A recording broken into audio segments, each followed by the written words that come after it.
یا بنی آدم، اے اولاد آدم، خذوا زینتکم عند کل مسجد، اپنا زینت کا سامان یعنی لباس لے لیا کرو ہر نماز کے وقت یا ہر دفعہ مسجد میں جاتے ہوئے۔ یہ اب اس چیز کی طرف اشارہ کیا جا رہا ہے جو مشرکین عرب بالکل ننگا ہو کے طواف کرتے تھے، کہ چونکہ اللہ تعالیٰ نے بھی بغیر لباس کے ہمیں پیدا کیا، لہٰذا سب سے اعلیٰ طواف وہ ہوگا جو بالکل کپڑے اتار کے ہوگا۔ اس کے جواب میں کہا جا رہا ہے کہ جب بھی آپ اللہ کے حضور حاضر ہوں گے تو آپ کے کپڑے صاف ستھرے ہونے چاہیے، زینت کا سامان اچھا ہونا چاہیے۔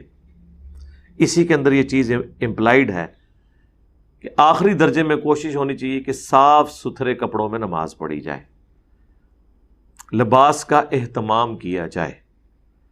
یہ جو اکثر لوگ کہتے ہیں نا جی ہم عام حالت میں تو ٹوپی نہیں پہنتے تو پھر نماز میں کیوں پہنا کریں، اس کے جواب میں یہ آیت پیش کرتا ہوں کہ نماز کے لیے اسپیشلی لباس کا اہتمام کرنا اس کا اللہ نے حکم دیا ہے۔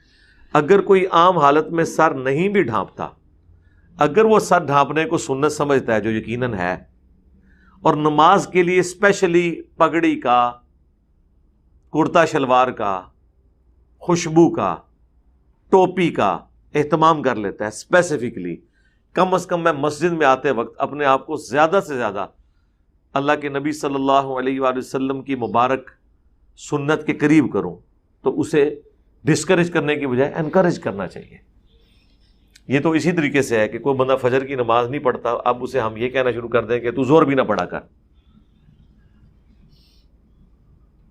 یا تیری فجر کی نماز اگر سستی کی وجہ سے قضا ہو جاتی ہے تو زور بھی چھوڑ دے۔ نہیں، جو وہ ڈیٹم لیول کی نیکی کر رہا ہے وہ ضرور کرے، وہ تو obligatory ہے نا۔ اس طریقے سے بعض لوگ ہیں، ان سے کہیں کہ داڑھی رکھیں، وہ کہتے ہیں داڑھی رکھ کے بھی تو جھوٹ ہی بولنا ہے نا، پھر یعنی بجائے یہ کہنے کہ جھوٹ چھوڑ دیں، وہ ڈبل جرم کر رہے ہیں، ایک تو جھوٹ بول کر، دوسرا داڑھی سے پیچھے ہٹ کے۔ یہ کون سا ایکسکیوز ہے جو آپ پیش کر رہے ہیں؟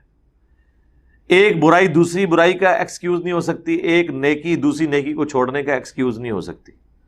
جو آپ کو گیون سرکمسٹانسز میں جو آپ نیکی کر سکتے ہیں وہ تو کرنے کی کوشش کریں۔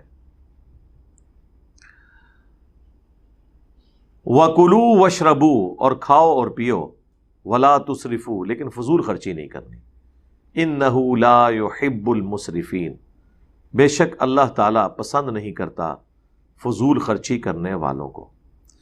ایک ہے تبذیر، ایک ہے اسراف۔ اسراف ہے حلال کام میں بھی ضرورت سے زیادہ پیسے کو خرچ کرنا، یہ اللہ تعالیٰ کو ناپسند ہے۔ تبذیر تو آپ ویسے کر ہی نہیں سکتے نا کہ جہاں پہ آپ نے پیسہ نہیں لگانا آپ وہاں پہ پیسہ لگا رہے ہیں۔ حلال کاموں میں بھی ضرورت سے زیادہ پیسہ لگانا، فضول خرچی کرنا، یہ اللہ تعالیٰ کو پسند نہیں ہے۔ اسی لیے فرمایا جا رہا ہے کھاؤ اور پیو لیکن اسراف نہیں کرنا۔ ہماری شادی کی تقریبات میں کیا ہو رہا ہوتا ہے؟ بندے 100 بلائے ہوئے ہوتے ہیں، کھانا وہاں پہ 200 بندوں کا ہوتا ہے۔ کس طرح ضائع ہو رہا ہوتا ہے؟ عام دنوں میں کیا ہم اپنے گھر میں سالن کی پلیٹ اسی طریقے سے بھرتے ہیں جس طرح شادی کے موقع کے اوپر لوگوں نے پلیٹیں بھری ہوئی ہوتی ہیں؟ یعنی وہ بالکل ایسے کر کے پہاڑ بنایا ہوتا ہے، اور ان کو یہ پتہ ہوتا ہے کہ ہم کھا نہیں سکیں گے، بس ایک ذہنی سکون، اس کو بھی مکمل نہیں کیا، چھوڑ دیا، نئی چیز ڈال دی نئے برتن کے اندر۔ میں تو آخری درجے تک کبھی مجبوراً مجھے یہ مصیبت سے گزرنا پڑے کسی کی نکاح کی سرمنی میں، یا ایک ہی پلیٹ لیتا ہوں، اسی میں سالن تھوڑا سا ڈال لیا، بعد میں چاول کھانے اسی میں ڈال دیے، اس کو بھی صاف کر لیا، میٹھا بھی ڈالنا ہے اسی میں ڈال لیا۔ گھر میں اسی طرح ہی کیا جاتا ہے نا۔ آخری درجے تک کوشش کی جاتی ہے تکلیف سے بچا جائے، اور کھانا اتنا ڈالیں جتنا ہم نے کھانا ہے۔ آپ کتنی شادیوں میں بھی چلے جائیں، میں نے تو آج تک کوئی شادی ایسی نہیں دیکھی جہاں پہ کھانا ضائع نہ ہوتا ہو۔ وہ پلیٹیں انہوں نے ٹیبلوں کے نیچے گھسیڑی ہوتی ہیں، پھر ایک اور پلیٹ نکال لیتے ہیں، اس کو پھر بھرتے ہیں۔